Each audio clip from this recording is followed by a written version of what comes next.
First up today, we start with a question. Where does America go from here? It's one many people around the world are asking after supporters of Donald Trump tried to use violence to overturn the result of the election he lost.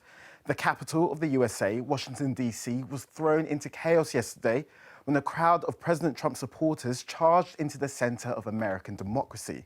Now, Shanique will be joining me to help explain why it is being seen as a big moment. But first, this is what happened yesterday.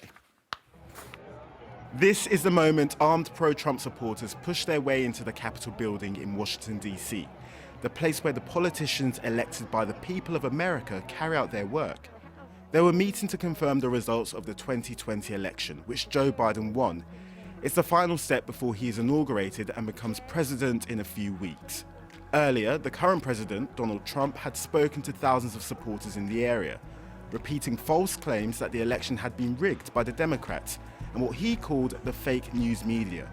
He was then urging them to show strength and march to the Capitol to protest the election result. We're going to walk down to the Capitol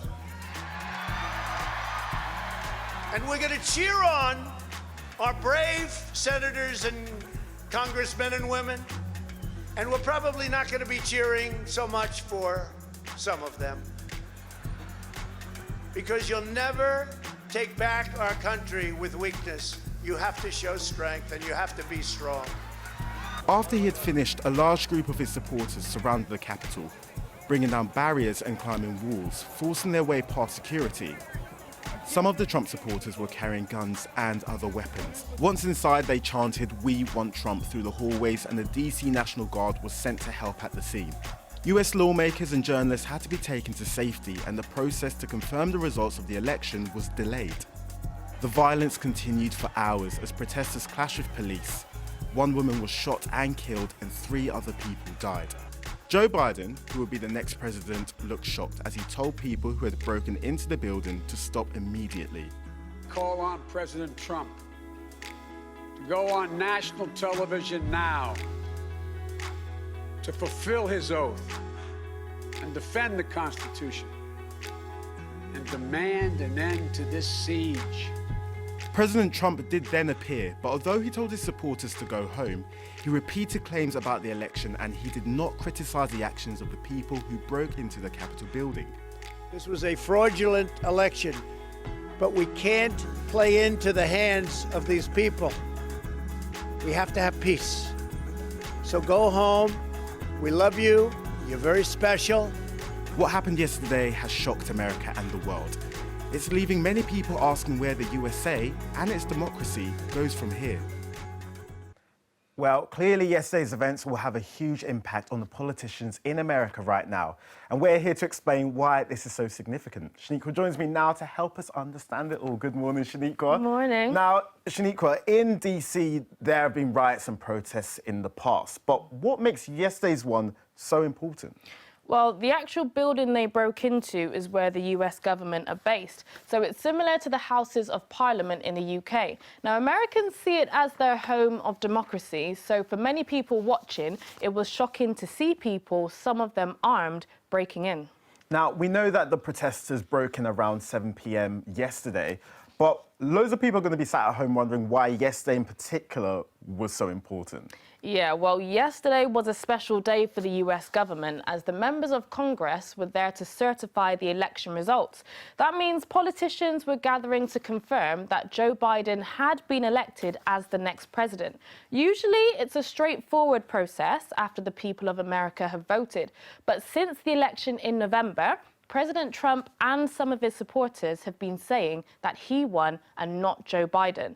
Now, they've never given any evidence or proof that there was anything wrong with the election, but some of Donald Trump's supporters have become angry at what they see as a stolen election. Now, you mentioned Trump just then, and some people will be asking, well, what did President Trump actually do?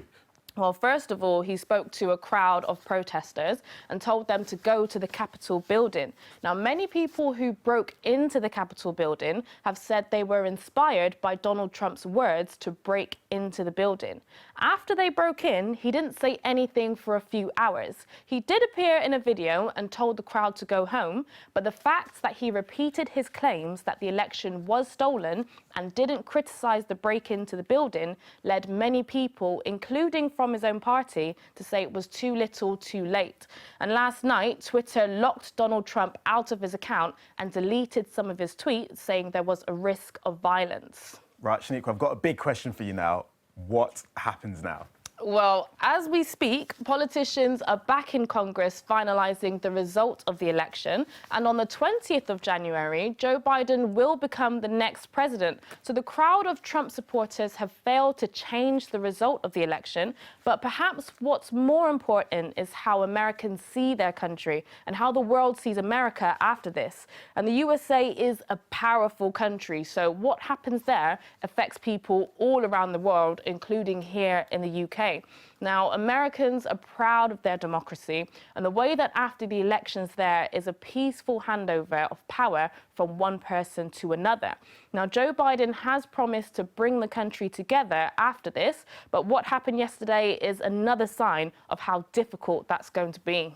Well, thanks so much for that, Shaniqua. And remember, guys, as always, you can head over to the Newsround website where we've got a full guide to the events taking place in America. And we'll keep you updated throughout the day with all of the latest news.